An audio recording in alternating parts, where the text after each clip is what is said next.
The workers of iniquity have a vast amount of data on the hybrids. When it comes to the indigenous black people, there are many doubts about who we are and where we come from. If the workers of iniquity can gather a large amount of information from the remains of hybrids, there should be no controversy surrounding the identity of the indigenous people, especially the Israelites and Mizraim descendants.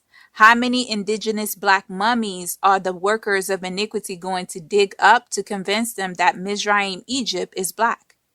Also, the Israelites who dwell among Mizraim in the land of Ham are indigenous black people. The Israelite bloodline is the most coveted bloodline in history. The workers of iniquity would never reveal the truth about the indigenous black people. They will continue to suppress the truth to live by the identity of the indigenous people.